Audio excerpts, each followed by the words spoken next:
This shit ain't nothing to me, man. This is Boxing Before Dark. Boxing. Boxing. Bang, bang, bang. Bang, bang, bang. Before. Boxing. Boxing Before Dark. This is Boxing Before Dark.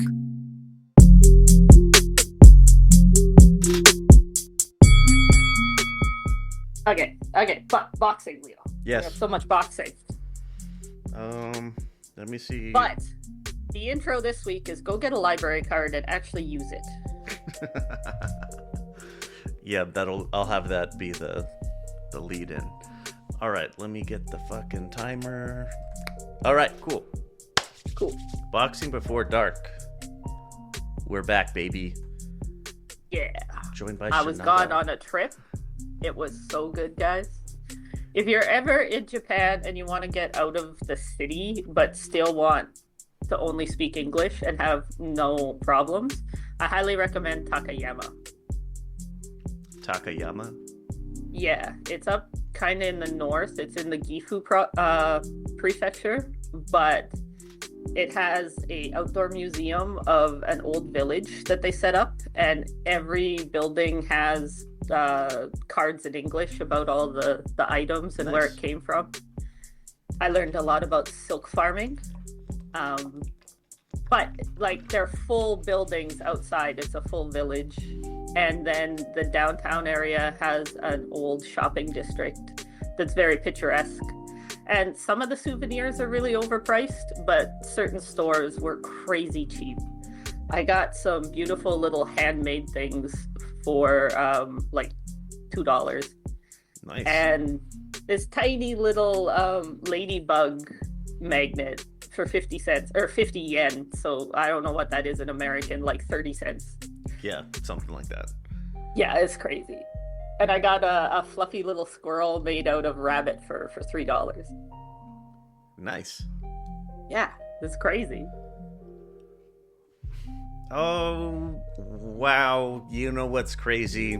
Gervonta Davis. I kind of fell behind.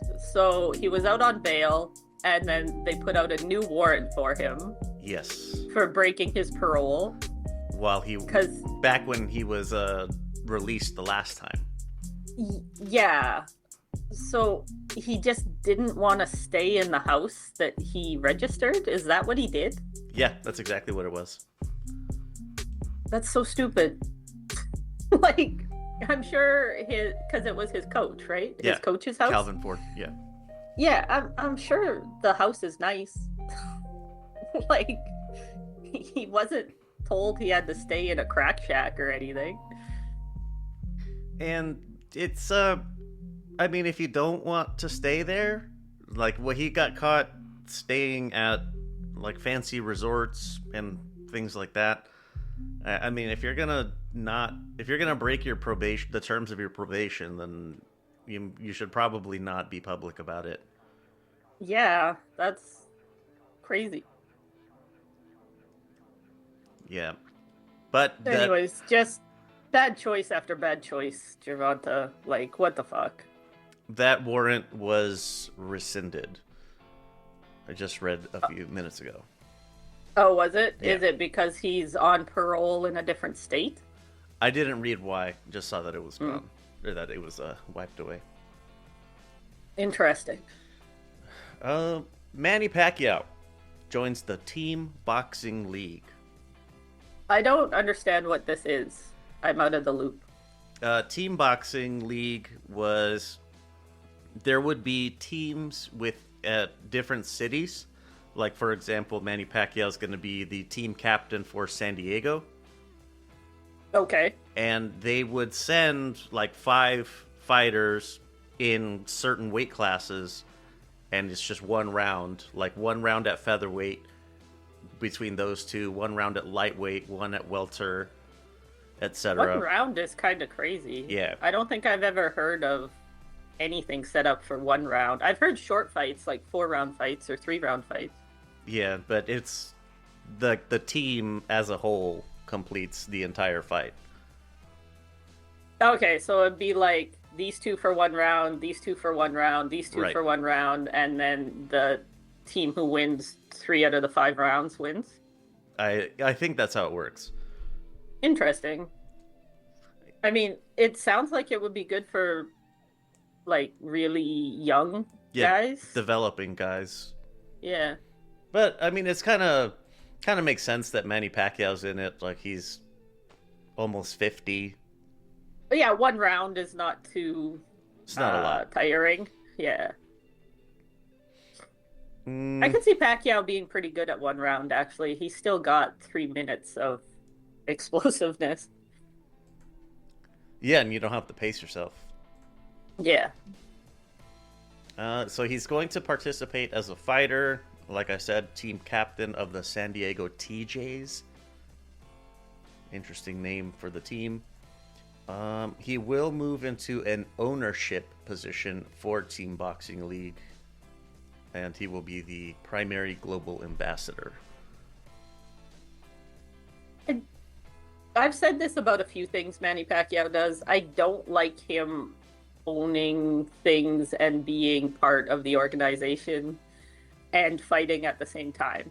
That seems ripe for corruption, but... Yeah, if you're going to fight. If you're going to be an owner, then be an owner. Yeah, I don't know. Like, I haven't heard of him doing anything that seems corrupt yet, but it just seems like a conflict of interest to me. Yeah, I can see that. Oh, conflict of interest.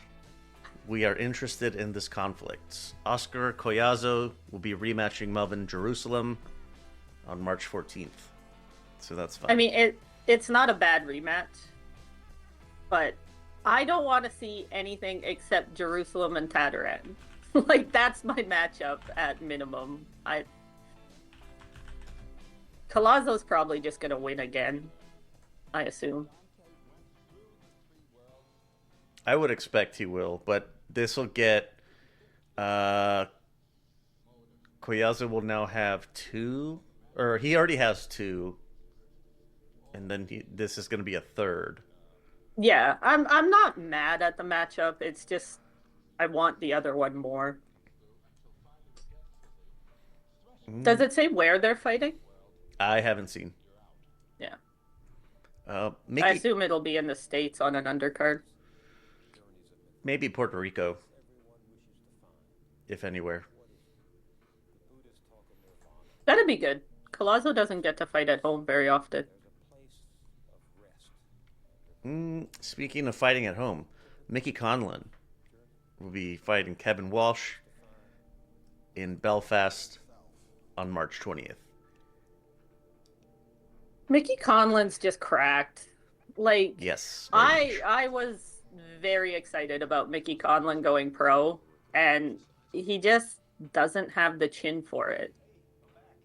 And that's not something he can really help. I mean, he could improve his defense, but if he gets caught, he gets caught.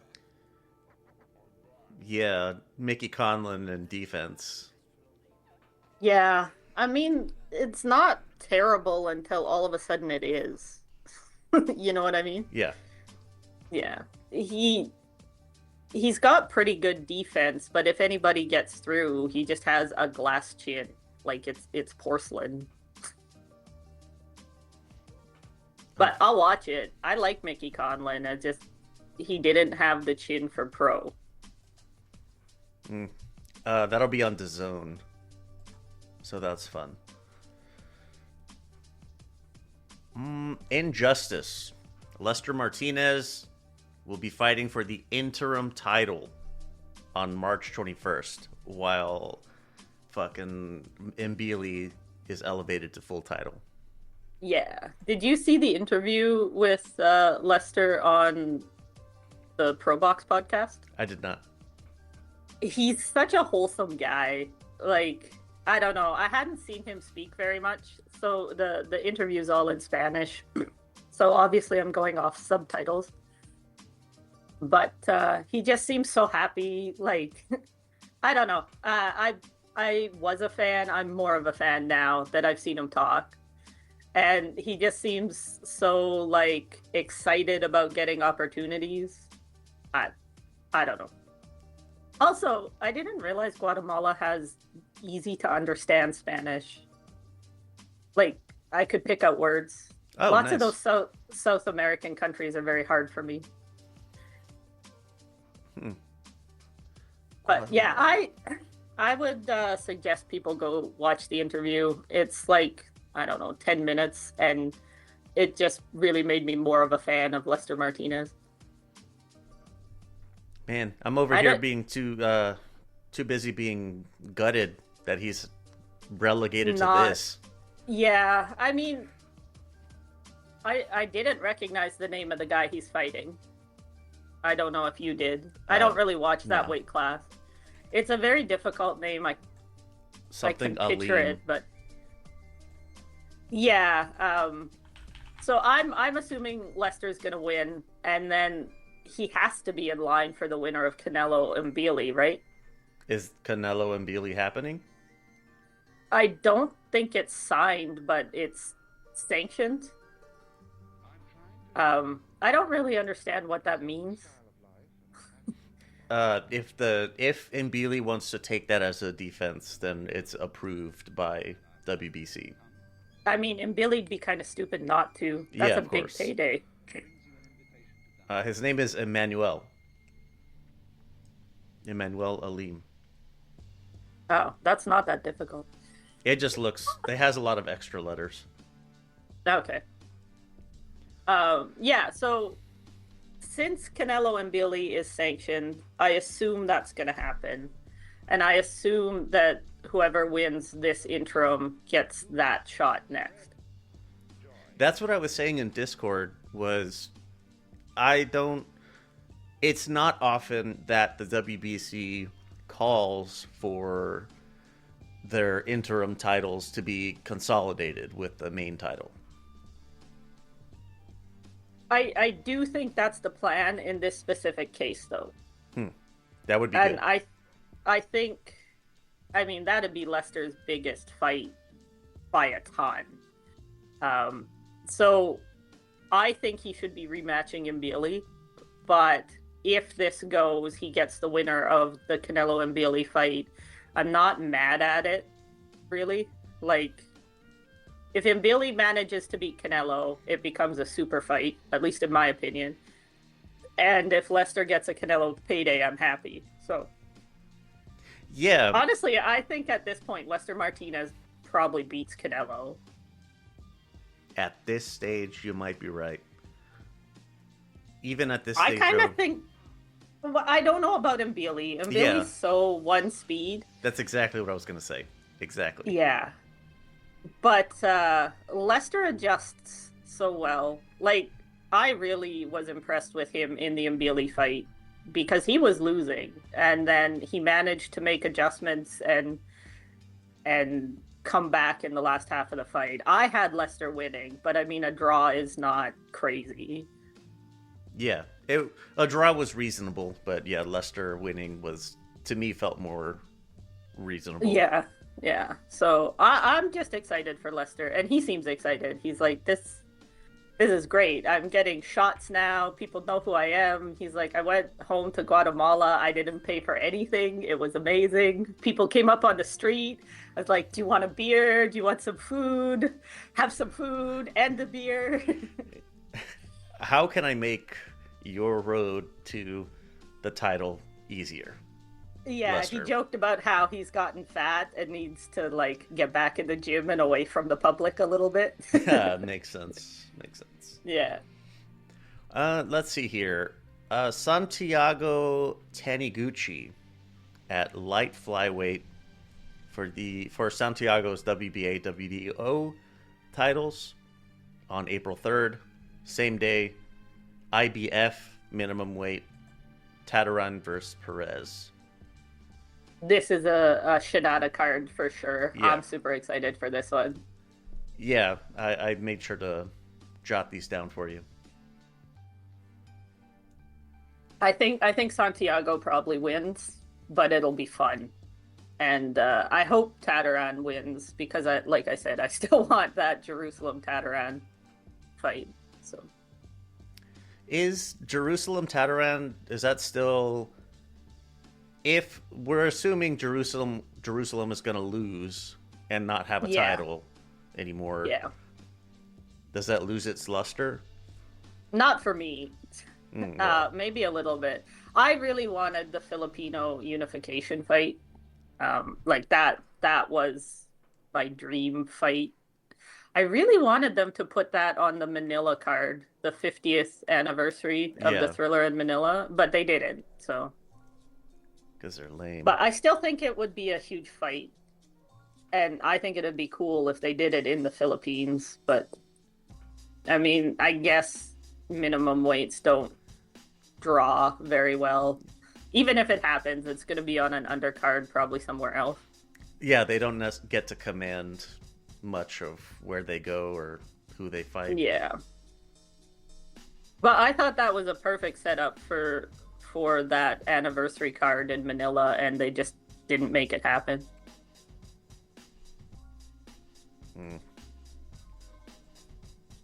Lauren Price has a mandatory defense for the WBA. Will be taking place on April 4th. I don't think I know who Lauren Price is. She is the 3-belt welterweight champ. Oh, I do know who she is. I just needed to see her face. Yeah. And nice. We'll see if the Michaela Mayer gets made after that. I assume that's kind of a homecoming fight for her. Yes. She's Welsh, right? I don't know if she's Welsh. Yes. She was born in Newport and she lives in some Welsh town. I have no idea how you pronounce. Stradmanac or something. Oh, now I want to see. Lauren Price.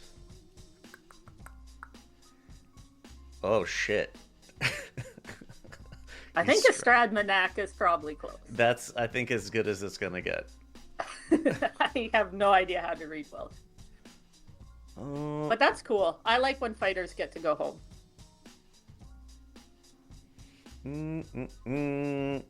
Oslis Iglesias versus Pavel Silyagin in Montreal, April 9th, IBF super middleweight title.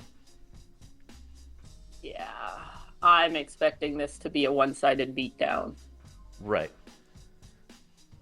I think the question becomes not how if Pavel's gonna lose, but rather when and how. Yeah. Those Montreal cards are always so one-sided. Like, there's hardly ever upsets. I don't know. Eye of the Tiger. That's how they get down. They're not my favorite. Yeah, they're not my favorite promoters. Speaking of favorites, or not your favorite, Sky Nicholson is going to be headlining a card in April in Australia. All right. Yeah, that's fun. Fabio Wardley versus Daniel Dubois, May 9th. This should actually be fun. This I think is a fucking banger. I am excited about this. Yeah, I don't watch heavyweights very often, but this one has my attention. When they're good, they are so good. But this is just going to be big, meaty men throwing heat. Yep. Let's see. Hamza Shiraz is facing Alim Begic. I think that's how you say it. That's in Manchester in May. Diego Pacheco dropping out of the purse bid. That whole sequence of events was fucking weird. I was disappointed in Pacheco. Quite. I really didn't think he would back out of that one. Yeah, I didn't either. Pretty lame. Yeah. Jack Catterall versus Jose Ramirez in Fresno on May 30th. I mean, Catterall should win. No? I think so. Ramirez, I would prefer if he loses. What this one comes down to, like, they're both pretty past it. But Catterall has better coaching, so Yeah. that should be the deciding factor, at least in my opinion. I don't like Jack Catterall. I don't find him fun to watch at all. I don't know. He's just kind of dirty. I don't know. I don't like Catterall. His resurgence as a true blue Philly style fighter has been hilarious. Yeah. I don't know. I am not a Jack Catterall fan. Are you a fan of Armando Resendiz versus Jaime Munguia? This one will be on Zurdo Benavidez undercard. I am super excited for this one. This is a good fight. I think it's close. I think both of them have pretty shit defense. I think it's just going to be a mug fest. It's going to be great. Yeah. Personally. I'm super excited for this one. It's just going to be a Mexican brawl. Is Resendiz Mexican? Yes. Yeah, okay. They are pretty closely matched. And I know people give him Resendiz, they give him a lot of shit because he lost to Elijah Garcia, I think is his name. Which is, yeah, I think that's a pretty crappy loss to have. But Munguia's had the worst for wear, I think, when it comes to losses and just a general go of things. getting sparked by a random Frenchman. Yep. Yeah, I'm leaning to Resendiz on this one. I kind of am too, but I think it's just going to be a really fun fight. Yes, it should be. I'm just excited for the matchup. That one's worthy of rolls, I think. I think so. And it's close enough. I think that's truly a 50-50. Yeah. Yeah, you're right. Oh, man. Speaking of rolls, who do you pick? Errol Spence versus Tim Tszyu in the summer. This is a battle of the washed. Yes. So much so. Quite. I don't know, man. Errol Spence has been out for so long. I know Spence doesn't do tune-ups, but maybe he should have. Just to see if he can still even move. Yeah, that's went on B-sides. That's exactly what I said. Is Tim Tszyu taking the tune-up is kind of the opposite of what needs to happen. Yeah. Yeah, I don't know. I'll be watching this one, but I kind of think it's just going to make me sad.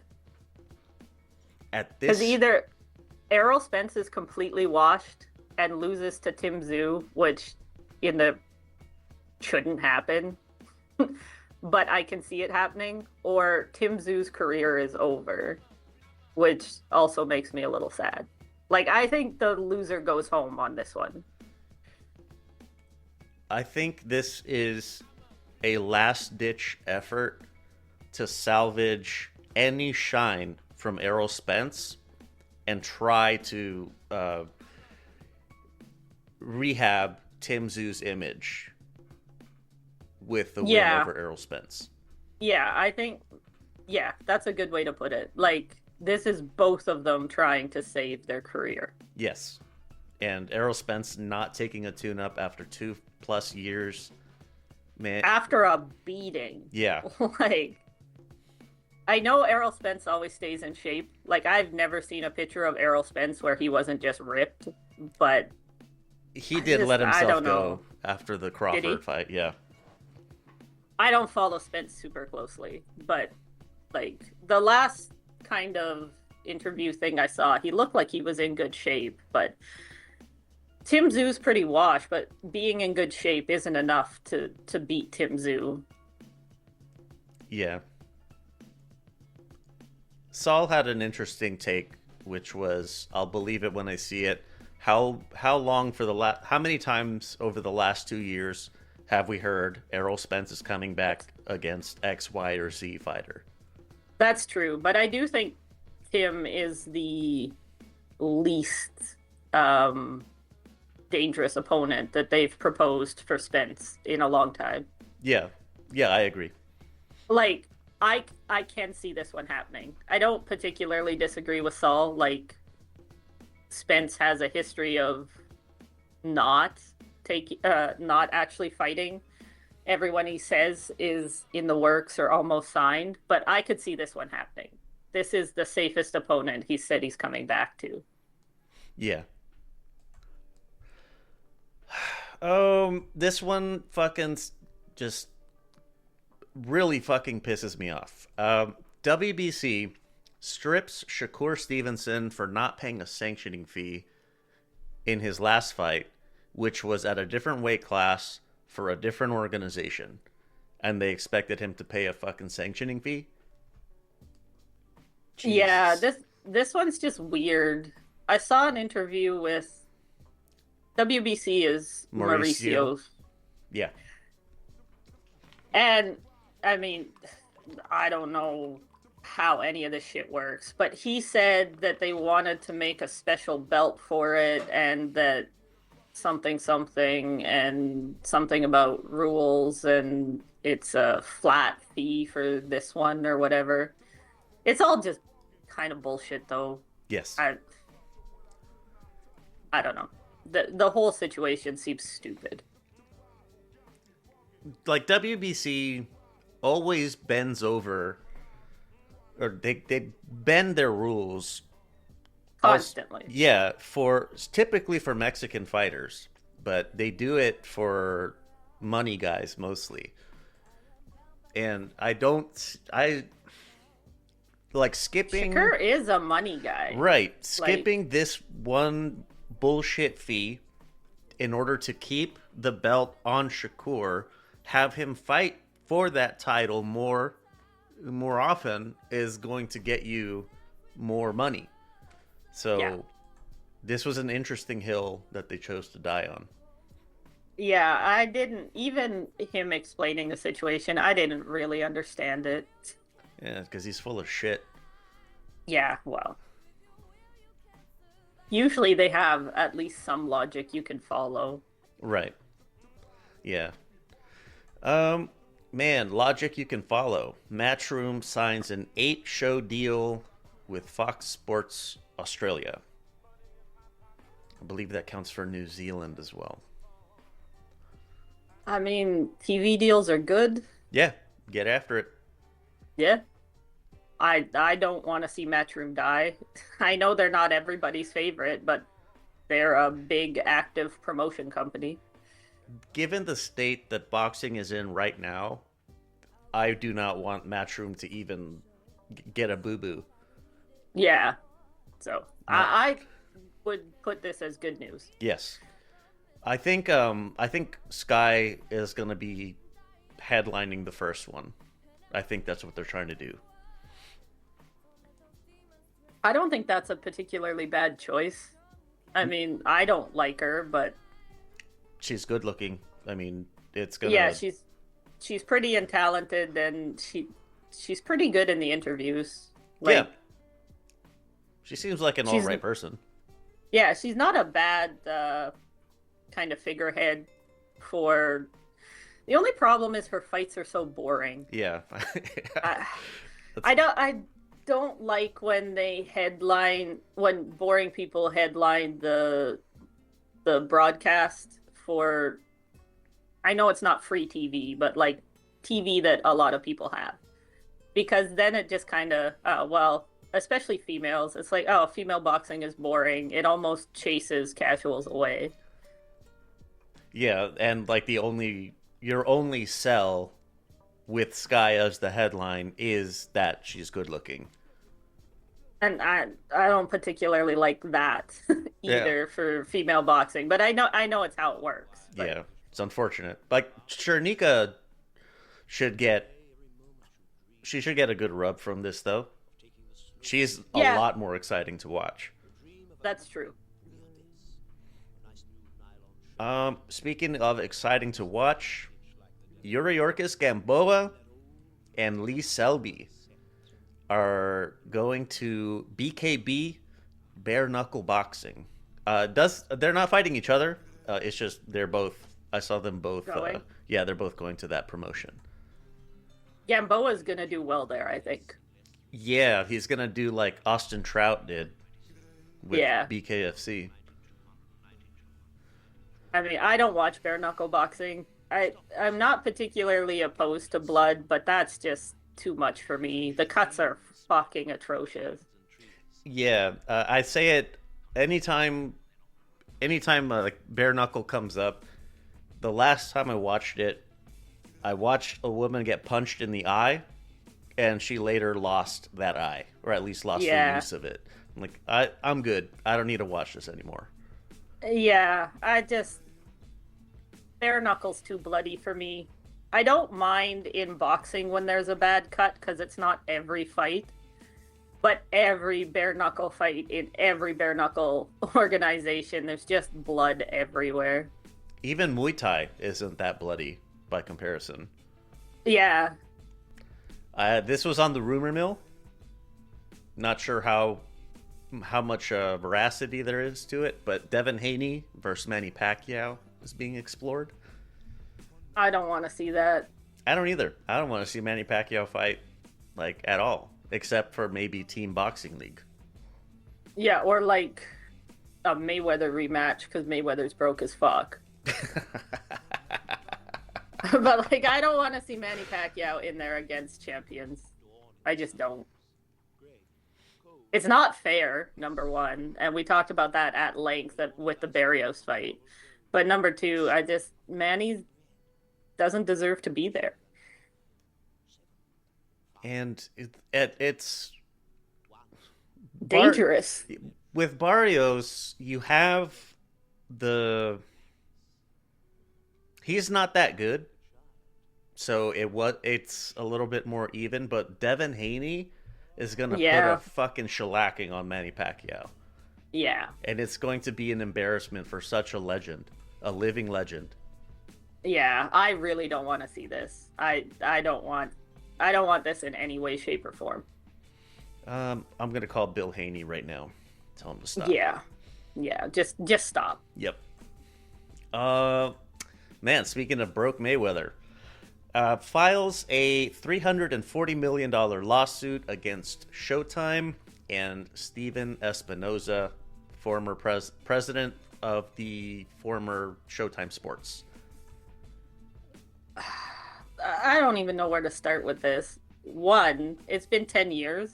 Yes. Like, how did you, if it's true, which I don't think it is, but if it's true, how did you not notice that you didn't get $340 million? Like, everybody's like, oh, he has so much money, why would he notice? That is a piss poor excuse. Like, if they said that he didn't notice not getting even 10 million, sure, I guess. Like, on the grand scale of Mayweather's bank account, that's like me missing $100. But 340 million, even at his peak, that's a good chunk of money for Mayweather. Like, I think of his entire net earnings, I think that would be like 30% of it. how do you not notice that you don't get 30%? Yeah. And like, how do you not notice that you don't get 60% that year? Like, this can't be true. In the deposition,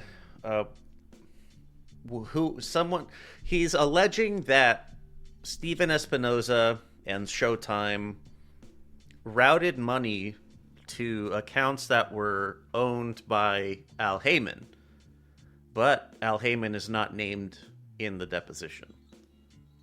Yeah, because Mayweather knows he'd be countersued to the end of time if he named Al Heyman. I mean, we were talking about it a little bit ago in Discord, and a lot of Al Heyman fighters, past or present, still speak very highly of him. He's on a pretty bad skid right now, but Adrian Broner, for whatever his word may be worth, said Al Heyman was always transparent with me. He was always helpful to me, like, in money matters. Yeah, I just don't believe this at all. I don't either. One, I don't think it matters how rich you are. You're gonna notice if you're not getting over $300 million. Like that's a crazy amount of money. And number two, if it's true, how do you not notice for 10 years? Like if this was 2 years ago, I didn't get my money, that would almost make sense because like, oh, you were doing your taxes or whatever. But like, how do you not notice that when you file taxes? Like, Mayweather must have accountants. That's what Chief said. Exactly what Chief said was like, how do you when you are at that level of wealth, how do you not have an accountant or an advisor, a money manager, a fiduciary? How do you not have one? I haven't looked at how many years he's saying that they funneled this money, but like any 1 year, if you funnel $100 million away, you have to notice. It's a pretty noticeable number.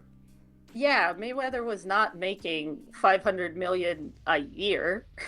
And even if he was, that's like 20%? I'm not that good at math. It's more than 20% of 500 million. That's like 60% of 500 million. Yeah, 340 of 500. Yes, you're right. Yeah, like it's just such a large amount. I don't understand how you could miss it. And Mayweather must have had accountants, and I've never really heard of him having IRS trouble, so he must have been filing taxes. Yeah, I've never heard of him having issues with money at all. Yeah, but like if he failed to file $300 million of income, the IRS would be on his ass. Yeah, the IRS is on my ass for a considerably smaller number.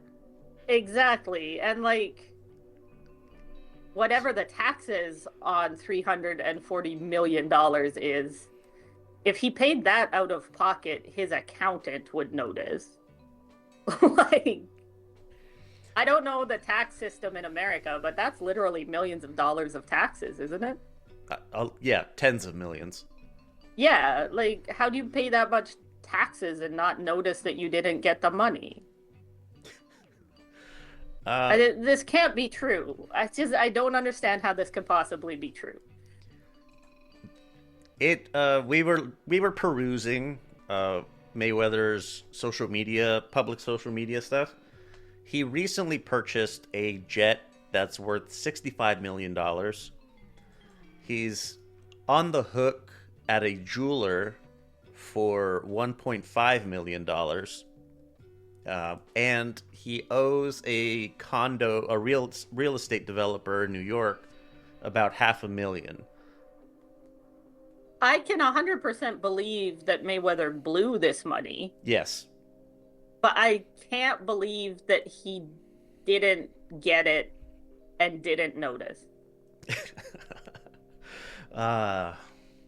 Like, I know you're rich, but you're not so rich that you don't notice $300 million missing. Like, what the fuck? Yeah. So he's not, like, flat broke. He owns a lot of real estate. He owns like some jewelry pieces that are like $20 to $50 million each. Yeah, like he's not liquid, but I'm sure he has enough assets he could liquidate fix this. Yes. Yeah, he'd just have to downgrade his lifestyle. He's spending like he's still fighting twice a year for hundreds of millions. Yeah. Yeah, I have no problem believing he blew the money, but I don't see how he could possibly have not gotten the money and just didn't notice. Yeah. But we'll see how this develops. Still in the early stages. I kind of expect this is going to get laughed out of the courtroom. Like, get real, buddy. Well, and isn't some of the evidence he's submitting like social media tweets? From Rick Glazer, of all people. Yeah. Yeah, suing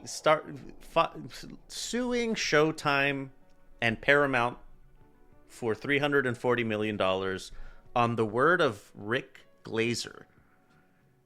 Just That is a special level of fucking dumb. yeah, I can't see this actually making it through courts because I can't see it being true at all. But We'll see how this turns out. I'm expecting Mayweather to come back in a couple exhibitions. Is what I'm expecting. He has a couple of exhibitions lined up. Does he? Yeah, that Mike makes Tyson and some kickboxer guy.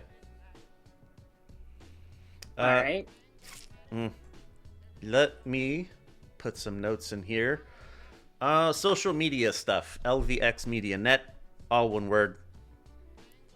Fucking follow that shit. Wherever you are listening, if you could hit us with a rating, really helps move us up the accursed search algorithm.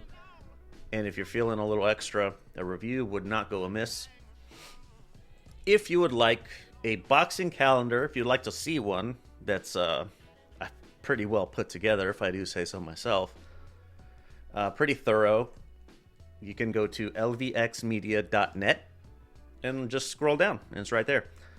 And while you're there, why don't you check out Josh's hit pieces on the Wayside Sports Review. So that's fun. Dandruff doesn't just affect your hair, it chips away at your confidence. But I'm here to tell you, it doesn't have to be this way. It's time to say bye to Flakes with Flakes. Flakes isn't a scented wash you get from the grocery store that just masks the problem. It's a powerful, medically formulated treatment designed to get to the root of the toughest dandruff. Flakes works fast to control the flaking, calm the itching, and soothe the redness that's on your scalp. And here's another pro tip. Flakes will also help with that stubborn beard druff, if you have that too. Imagine feeling completely free to wear whatever you want, whenever you want to. Imagine just focusing on your day and not on your scalp. That's the difference that Flakes makes. Go to lvx.be/flakes for a nice little discount while you help us out a little bit in the process. Don't settle for temporary fixes that smell like the produce section of your grocery store. Fight back with a shampoo that dermatologists trust. lvx.be/flakes. Do you have that nagging feeling of being exposed when you're online? In today's world, a simple antivirus isn't enough. Your digital life, your photos, your bank accounts, your family's privacy, it all needs more than just a basic firewall. You need Malwarebytes. Malwarebytes is your complete shield against the chaos of the internet. The powerful next-generation antivirus instantly quarantines threats, locks down malware before it can do any damage. But it doesn't stop there. It includes an ultra-fast, ultra-private VPN to encrypt your connections, keeping your location and data private while you're on public Wi-Fi. Plus, the integrated ad blocker makes your browsing cleaner and faster. Whether you're protecting your personal machine or securing the whole household, Malwarebytes is a plan for you. Go to lvx.be/mwb, but find the subscription that's right for you. Don't wait for the next error message. Take control of your digital peace at lvx.be/mwb. Cool.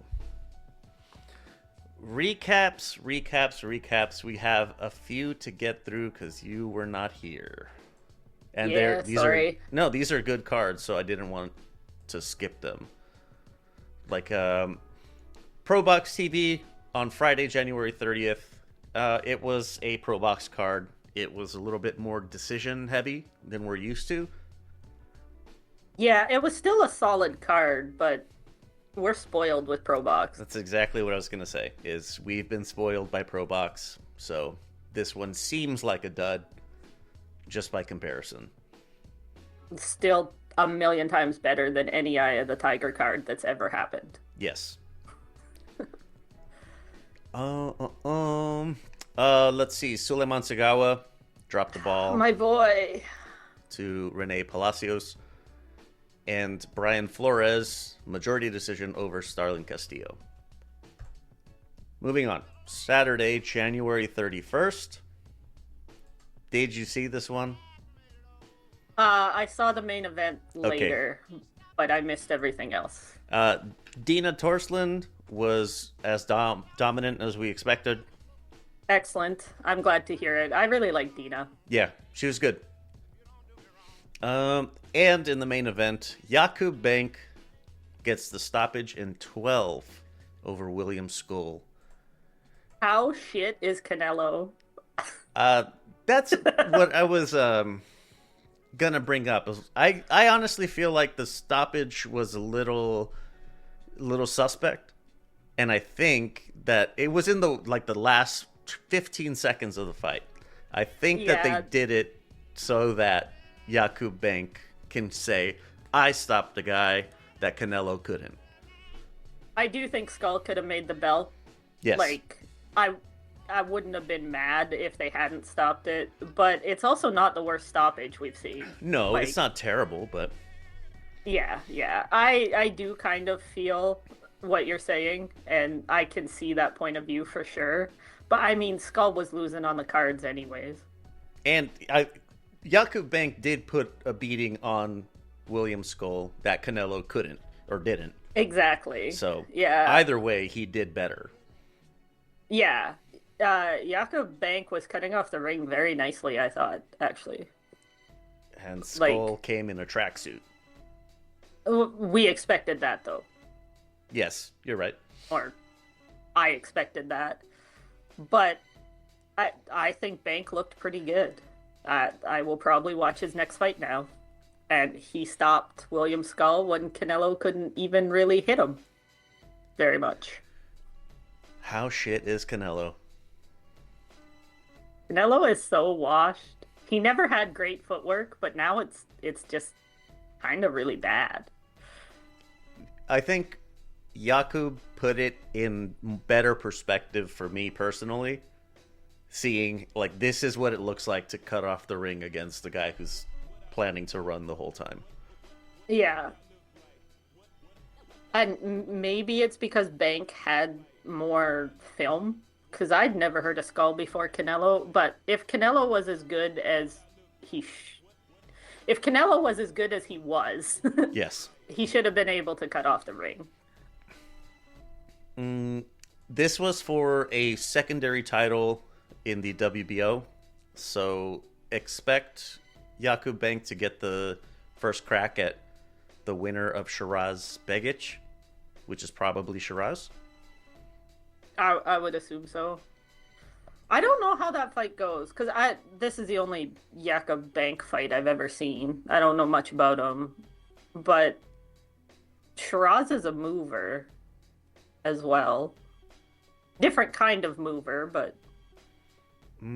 he could move, could be a mover, but I don't know. I think he'd be down to trade with Bank. I don't know if that's a good idea. I don't know. Shrug. I don't know either. I'm interested to see that fight now. I don't know. The next generation of super middleweights is here. It's not my favorite weight class, but 168 is getting interesting again. Speaking of interesting, Matchroom at the Newcastle Arena. Let's see. Leo Atang gets a stoppage in 3. You do not have to change your name. Congratulations. Nice. Josh Padley. I spoiled this one for you. It's okay. Sorry. I really did think that I was being vague with the. That was not vague at all, Leo. Oh shit. Yeah, but electrifying stoppage over Jawad Belmedi. It was fast. I was still surprised at how quickly he knocked him out. I mean, Josh Padley's kind of getting me to come around on him. Yeah, he's shaping himself up to be a nice little contender here. Yeah, and his story is great, too. Yes. I love when working guys kind of make it, so. The people's electrician. Yeah. Oh, even though he's British, I kind of cheer for him anyways. I don't know if you've heard, just on B-Sides, we've been doing the Comrades thing a bit lately. Yeah, I always listen to B-Sides partly just to make sure we don't overlap too much, but the comrades thing is funny, but I will not be joining. Josh Kelly. I don't get why it's comrades if you're Chinese. I don't. Isn't that it's Russian? because you're communist. Okay, That's what I gather. I see. Josh Kelly, squeaks by Bakram Murtazaliev. I was surprised. I expected Kelly to lose. I did too. I thought Kelly was selling whatever little shine he had to a champion that desperately needs to be... Some shine? Yes. Who needs some credibility. Yeah, and that just didn't happen. Like, good on Josh Kelly. I was not expecting him to really even be in this fight. I knew he'd come to try and win, but I didn't expect him to pull it off. I think this kind of kills Murda. I don't think we'll see him again in anything big. I don't know if I would misspoke on B-sides when I said I hope that he's not like a very good watch, but he was pretty damn fun against Tim. Yeah, I think Murtazaliev can be fun, but he falls into that very Eastern European style that I find not so fun. Yeah. Josh Kelly pulled him into a fun fight in this one. Like, this fight was a banger. I really enjoyed this fight. And I guess I gotta watch Josh Kelly now. Which kind of sucks, but... Bakram is petitioning to the IBF for the rematch. Yeah, and the controversy with the cards. Yeah. British scoring or whatever. Yeah, so... Who was the British guy? Steve Gray? No, that's the ref. It's a judge whose name I recognize. Anyways, he had it 10-10 in the 12th. And it was Steve Gray. You're right. Okay, yeah. Which gave Josh Kelly the win. 10-10 rounds are bullshit across the board. I don't like them. But I kind of thought the 12th was a murder round myself. And one of the judges had it for him. But the other judge had it for Josh Kelly. So the 10-10 isn't that controversial, other than it's a 10-10 and it decided the fucking outcome of the fight. Like... Yeah, we need to have a conversation with the Brits and their fascination with 10-10s. That statement they put out from the American Combat Conference or whatever the hell it was called. Yeah. That was 100% a kind of like slap to the Brits saying no 10-10 rounds, because they hardly ever happen in America anyways. That was a very not subtle way of telling the Brits that they're bullshit.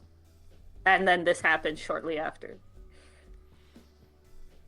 Josh Kelly is in talks with Xander Zayas right now.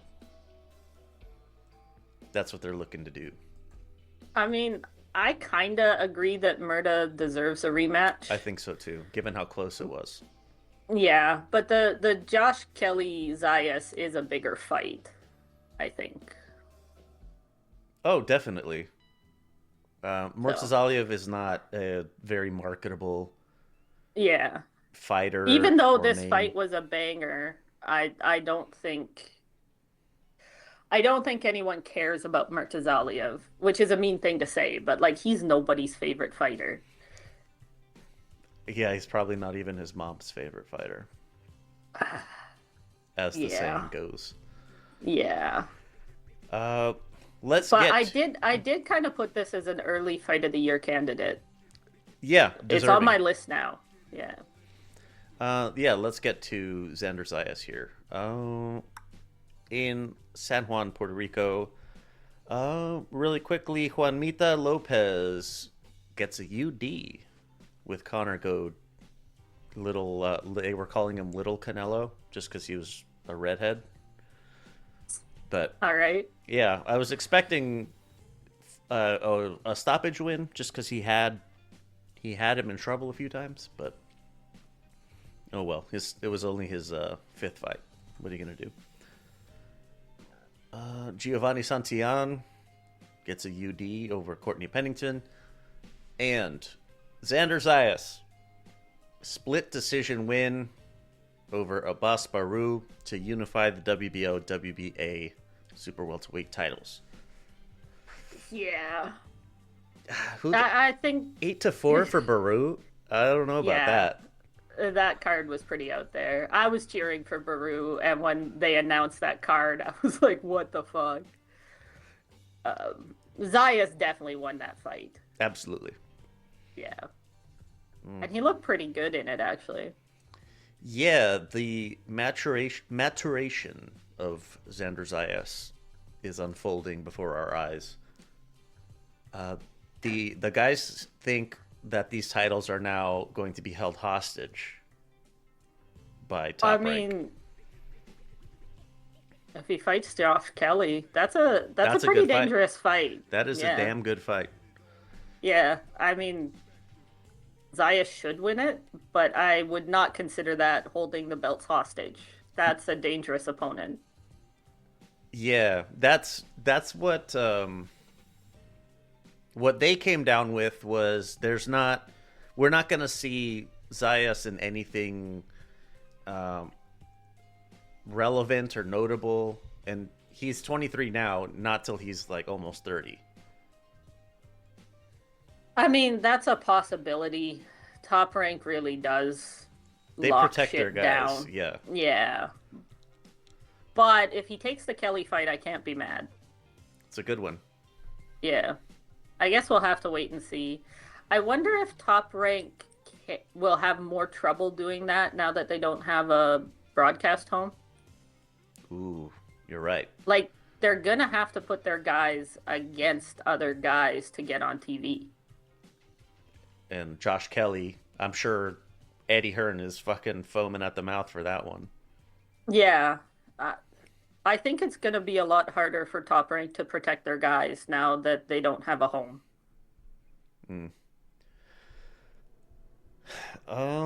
Let's keep rolling. Ring 6, Madison Square Garden.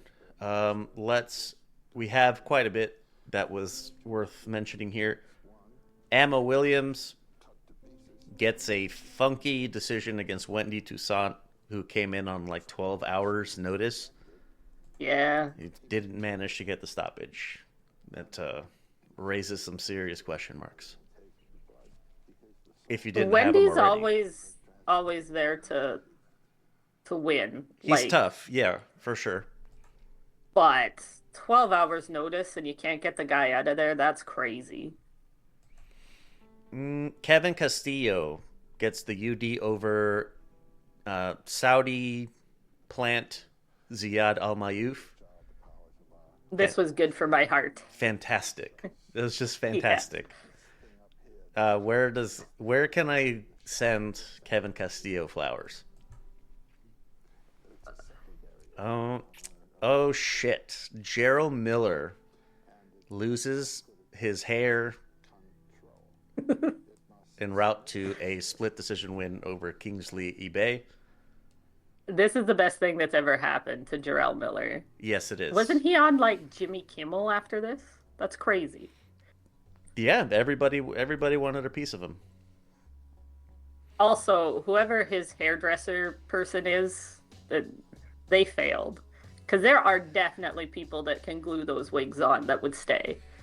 It's not like he had really long hair or anything. I was saying, like, as it was after it happened, I was like, why not just go bald, dude? Like, no one cares. I will never make fun of men for wearing wigs. Yeah. If it makes you feel good, do it. But whoever put that on fucked him over, because I've definitely seen some crazy ones online. I got into a Reels hole with this two profiles that do hair for men like that. And shit, some of them, like, you wear them for 2 weeks, you shower. The one guy was a surfer and he had like the long surf hair and he'd go out in the ocean. Wow. And it, like, people were saying, why did you think it would stay on? It should have stayed on. They have gotten really good at toupees. Like, So his particular vendor did not do a good job. no. But there's this lady that is amazing. Anyways, beside the point. But Yeah. passing it around the crowd, taking pictures. Hilarious. Like he played it off really well. The fucking I accidentally used Nair at my mom's house. That was crazy. Bro, nobody's believing that. Just, yeah, if you're right, if he wants to use a hairpiece, fucking use a hairpiece. I really don't think men should get shit for that. No. It's very equivalent. Well, lots of women wear wigs or fake hair or whatever, like they add to their natural hair. I don't think it should be a big deal, but Big deals. Bruce Carrington stops Carlos Castro in 9. Fucking KO of the year contender. that was the nicest 3-piece combo I have ever seen. Like, that clip is crazy. I'm not a big Shushu fan, but that was beautiful. Yeah, I was talking to the guys. I was saying, like, one thing that stood out to me after in rethinking on the fight is how much trouble Carlos Castro gave Bruce Carrington, because he buzzed him more than once, and he was hitting him pretty cleanly, pretty often. And all that, what I feel needs to stop is this talk of Bruce Carrington fucking Moggs Inoue. Yeah, no. That talk needs to stop. That's fucking stupid. If Inoue hits Carrington like that, and he would, it's over. Exactly. I know Inoue doesn't have the same power at this weight class, but come on. Bruce Carrington now joins the ranks of Angelo Leo, Rafael Espinoza. Damn it, I'm blanking. Oh yeah, we'll be talking about it in a little bit. Brandon Figueroa now. Yeah. I don't think Carrington beats any of those guys, to be honest. But maybe I'm just a hater. If he beats anyone, it's honestly going to be Figueroa. Figueroa, yeah. Yeah. Yeah, Figueroa is a bit of a question mark. That's just me playing favorites. I would like to see that fight, actually. I think it'd be good. Yeah, it'd be the first time we see a unification at featherweight in quite some time. Yeah. Keeping it rolling, Keyshawn Davis stops Jermaine Ortiz just near the end of the 12th round. Saul was really, really big on this one. Really loved Keyshawn Davis's performance. I'm still not that high on it. Like, I don't know. I feel like this could have been done sooner. I just don't like Keyshawn Davis anymore. I was never a huge fan, and all that bullshit last year Yeah. really turned me off. So I can't be unbiased on this one. I don't think he looked that good, though. Yeah. Still. I mean, Jermaine Ortiz is kind of a name, but not really. He gave. No, well, he threw his fight. To use Josh's phrase, he threw his fights away late. Like, he was giving Teofimo good work, and then he just shit the bed. And then same with Lomachenko. Yeah. Lomachenko turning it up in addition to Jermaine shitting the bed. Yeah, well, and the stoppage came late this time, too. Yeah. Yeah. Oh, shit. Shakur Stevenson claims the WBO super lightweight title by 11-1ing Teofimo Lopez. Yeah, this was just a fucking masterclass beatdown. Shakur owned him. Yeah. I kind of thought it might happen, but I thought Tio would put up more of a fight. I thought Tio would do better and lose, and Shakur, his last couple fights have been fun, I have to say. He has changed his style to where I don't hate watching him now. So I gotta give Shakur his props. He does seem to be trying to be more entertaining. And he just looked miles above Tio in this one. And yeah, it was just, it was crazy impressive. It certainly doesn't help when you're facing an opponent like Shakur Stevenson, who is just that damn good. Yeah. When you have absolutely no corner like Tio. Oh my God. His dad needs to die. Like, I don't say that very often. I'm usually like, they need to go away. But his dad just straight up needs to die. Like, he gave him no advice in the corner. In fact, he made it worse. Like, the only thing he kept saying near the end is, you're gonna hate yourself tomorrow. Like, no actionable advice at all. Hit him. Like, what the fuck are you doing? Do Fuck better. him up, bro. Yeah, absolutely useless. And then the interview afterwards where he's saying his son didn't follow his advice. What fucking advice? You gave him zero advice. Like, I was cheering for Tio entirely because I feel bad for Tio. Like, Tio is my pity cheer. And this just made it even worse. Like, Jesus Christ. If that's what he says on TV and what he says in the public, what the fuck is he saying to him at home? Like, Tio is just a poor little kid. Like, I know he's not a kid anymore, but mentally, he's just a poor little kid who wants his dad to be happy with him. Yeah. I don't know. Like, Tio's dad just is an awful person. Shakur's corner was giving him much better advice, and he was fucking owning the fight. Like, they were still giving him actionable advice. Yeah, like, I don't know. It wouldn't make any difference.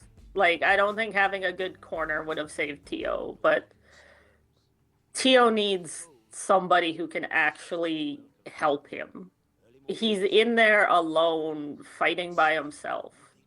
And he's in there being told he's a piece of shit. Like, that can't be good for your mental health in the fight.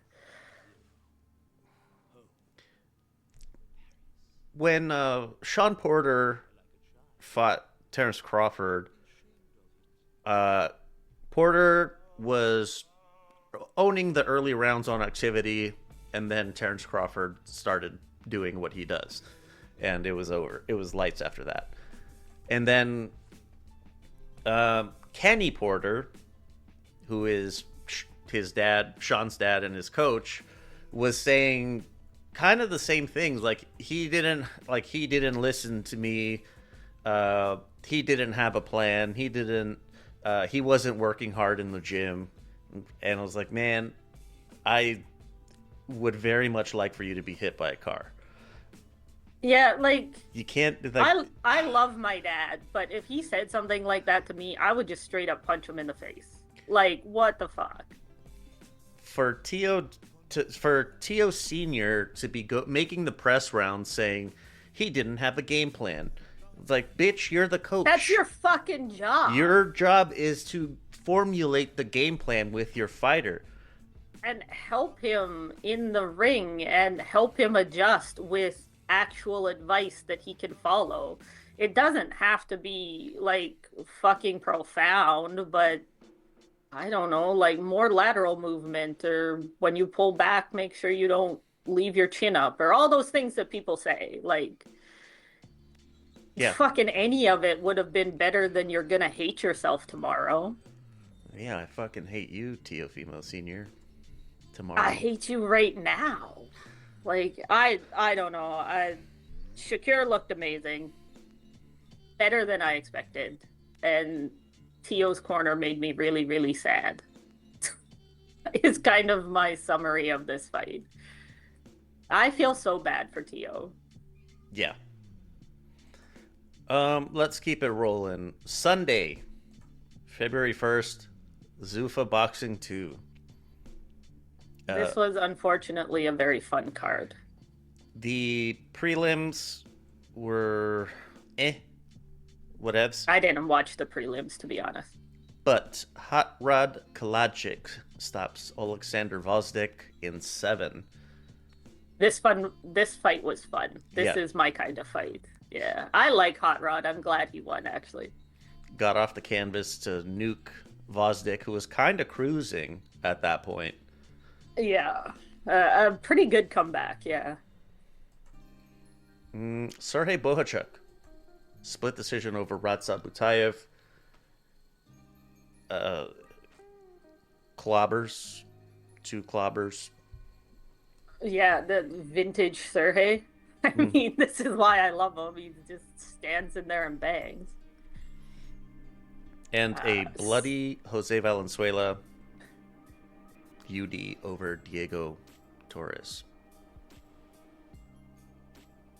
Yeah, this one was also fun, but Valenzuela clearly just won that fight. But Diego Torres was in there the whole time trying to win. Like, even though he was way behind, he was coming out trying. Bless his heart. I mean, that's what you want. Yeah. I don't hate you for losing. I hate you for quitting.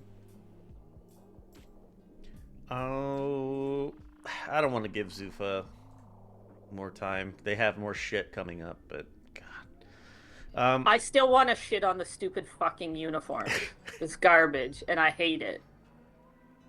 Yes. Moving on. Friday, February 6th. This was a pretty nothing card. Matchroom in Mexico. Christian Medina in the headline gets UD over Adrian Curiel to retain his WBO bantamweight title. Other than that, yeah, this card was kind of a dud. not a whole lot doing. Saturday, February 7th. This undercard, I don't really think there was anything. The co-main, Andrew Kane, gets a stoppage in 9 over Alejandro Gonzalez. Andrew Kane will be relevant in a moment. Brandon Figueroa stops Nick Ball in the 12th. What a stoppage. How the fuck did Nick Ball get up from the first one? Yeah, I gotta give Nick Ball all the credit because he was looking beat to fuck. I think it was at the end of round 7 before the start of round 8. I was like, dude, you look like a zombie. Like, Nick Ball was just getting beat up, and Nick Ball's one of those guys. He is not gonna stop trying. Like, I don't particularly like him. I think he fights a little dirty, but I gotta give it, he has so much heart. Like, Nick Ball's got that dog in him. Definitely. It was weird. Well, I don't know if weird is going into the 12th round and coming out with a knockout. We were talking about it, like, leading up to the fight, thinking Figueroa has to win this by stoppage because he's not going to get the nod in Liverpool. I also was feeling that way, yeah. And the cards at the time of the stoppage, 2 had Figueroa up. Yeah, I think he should have been. It was a really close fight. Yeah, I thought it was a really super close fight. But I also had Figueroa up by like 1 or 2 rounds going into the 12th. I think 1 round. But I was surprised that the UK judges were so fair. Yeah. Also, who was the referee in this one? Because Steve he Gray. wanted to... Yeah, okay. I thought it was Steve Gray. He wanted to see a fucking body. Like when Nick Ball went down face down after looking so tired and beat up, just fucking stop it. And he gave him a long count, had him do like a couple things. I'm like, dude, he is out. Like, he was on his feet, but he was out. And he sent him to go get fucking plastered. Well, you can't British stoppage the Brit fighter against a foreigner. Yeah, that's true, I guess, but only the foreigner can be Brit stopped. Fair. I thought Brandon Figueroa looked good, though. He hasn't looked great in his last few fights. I thought this was a much better performance than his last one. And Figueroa was eating some pretty clean uppercuts. Like, I was a little impressed with his chin. I thought he was. I thought it was like the war of attrition was going to happen. I honestly thought Nick Ball was going to survive it, just because Brandon Figueroa has been through a more difficult career so far. So yeah, I thought Nick Ball would be able to pull it out, but this was a fun fight, though. If anyone missed it, it's worth a watch for sure. Just because it was in the UK, with it being as close as it was, I expected that all of the rounds would be swayed to Nick Ball instead. Let's see. Marcus McDonnell is from the UK.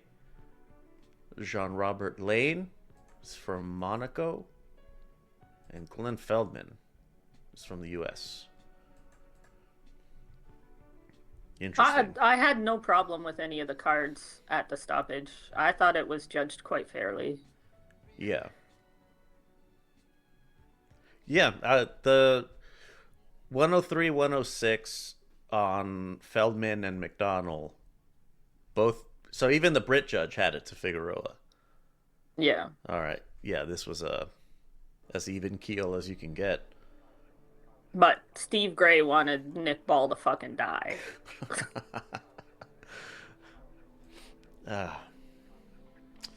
Well, Brandon Figueroa, you got yourself a title.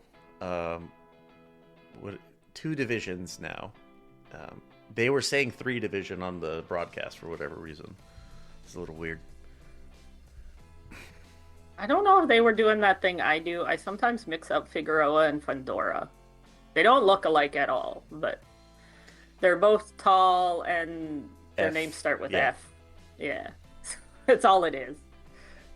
You have anything more for Figueroa Ball? I liked Figueroa's shorts. Very late 80s, early 90s. I enjoyed it. Zuffa could never. Exactly. Let's see here. A few more notes. The phone line, 833-589-7637. Send me your spiciest takes in WhatsApp.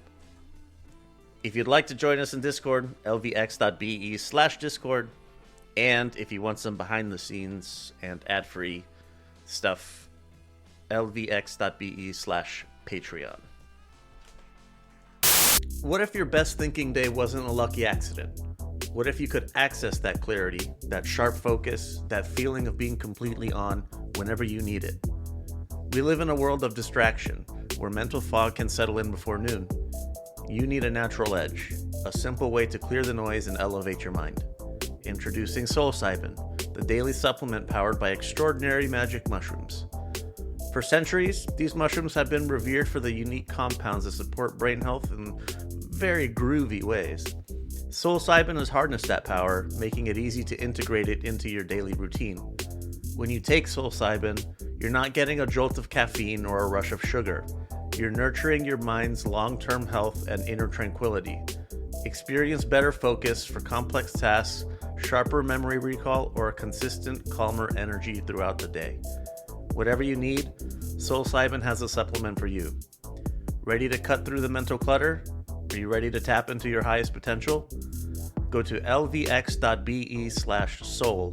That's lvx.be/soul. Get yourself a nice discount while helping us out while you're at it.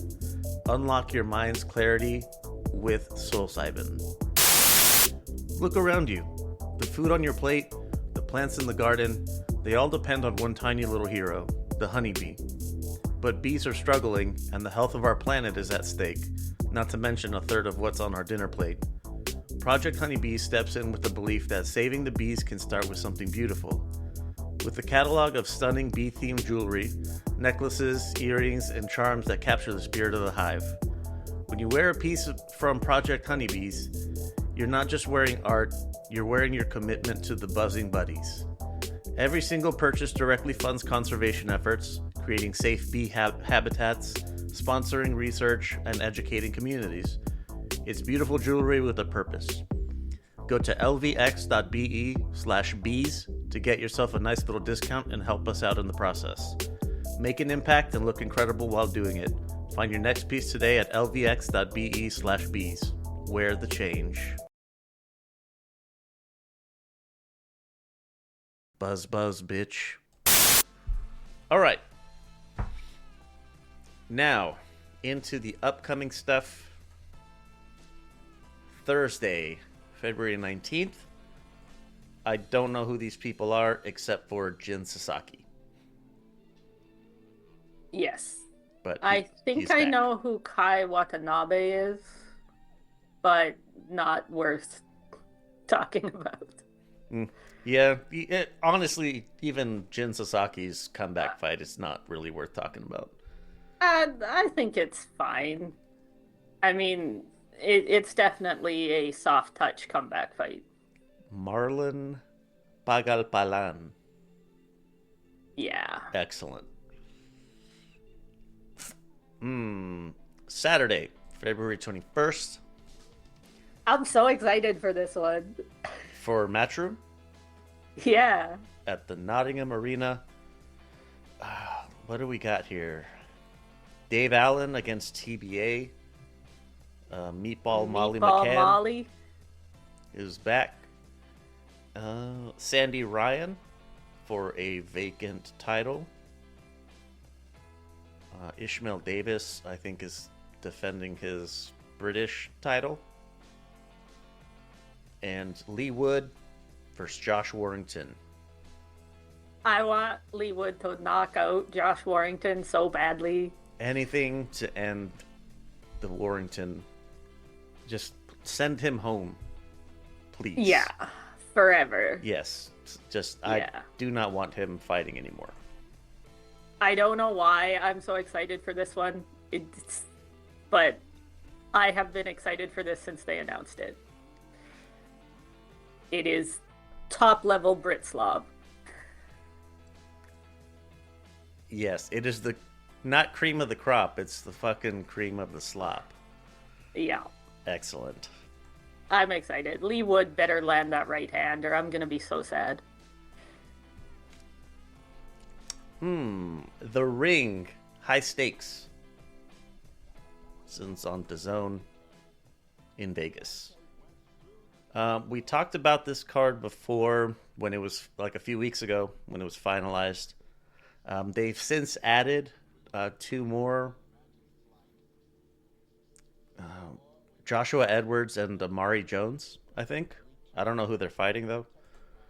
But those guys are on the come up, so they're not going to be the best opponents. Bektimir Malakuziev versus Sina Agbeko.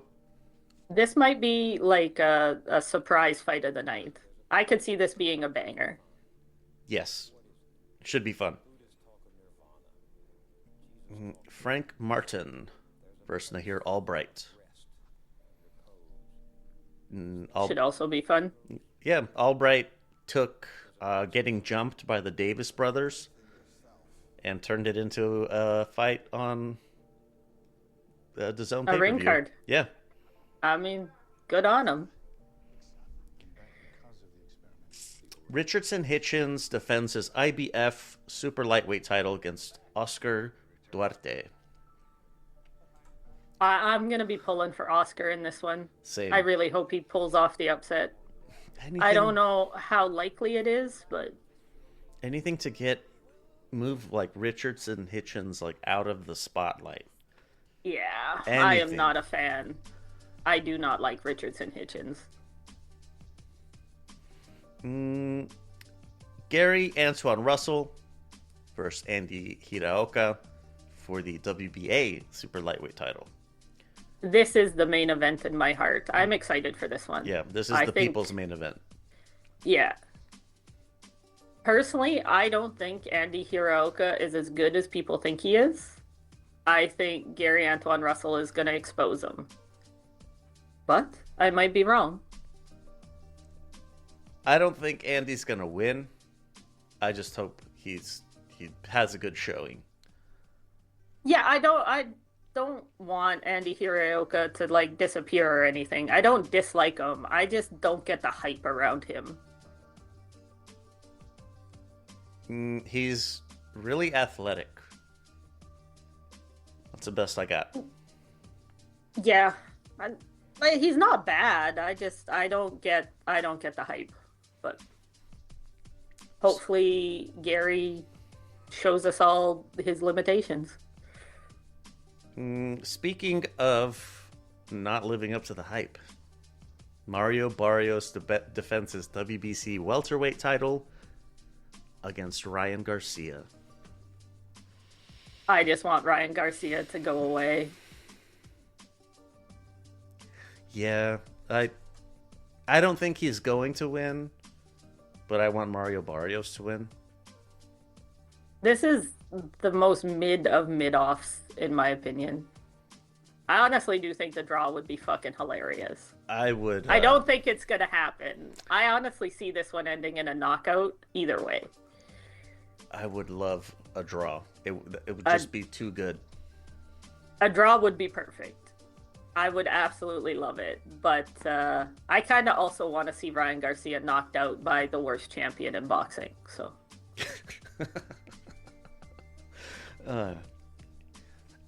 Also, I am excited for the ring walk. I know that's a bit lame, but Mario Barrios always has really fun ring walks. Ryan Garcia can also put on shows. Yeah, like I can think be the a ring showman. walks. Yeah, I think the ring walks in this one are going to be great. Oh, But yeah, Teofimo's ring walk. Remember that? The Jabberwockies? that was fun. It was I really cool. liked it. He was I really know cool. Jabberwockies are pretty old, but I thought it was great.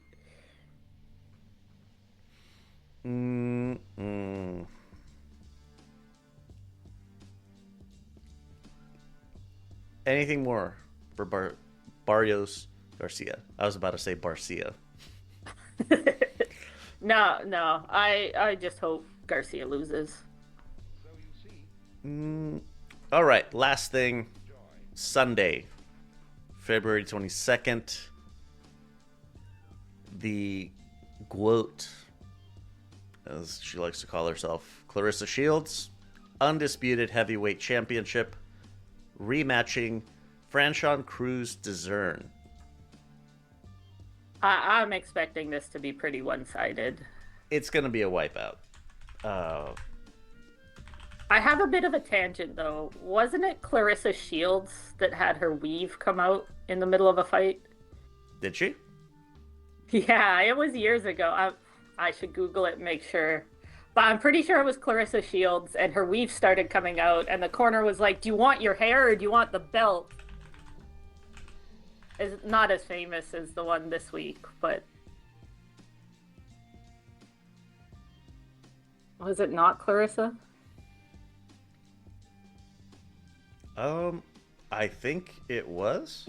Yeah, it was Clarissa Shields. That clip is also hilarious, but because it's women's boxing and it was quite a long time ago, it never got famous.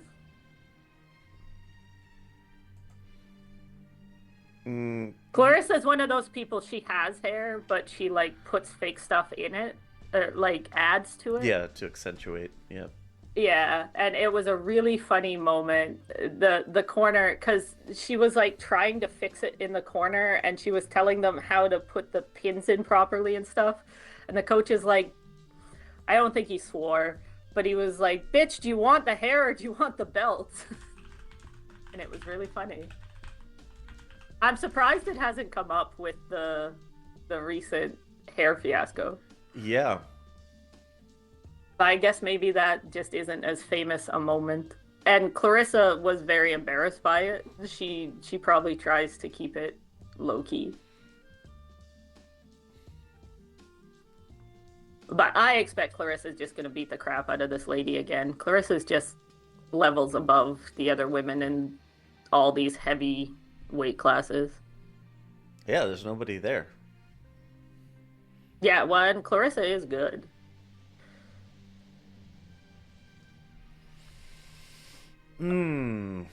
That's all we got, though.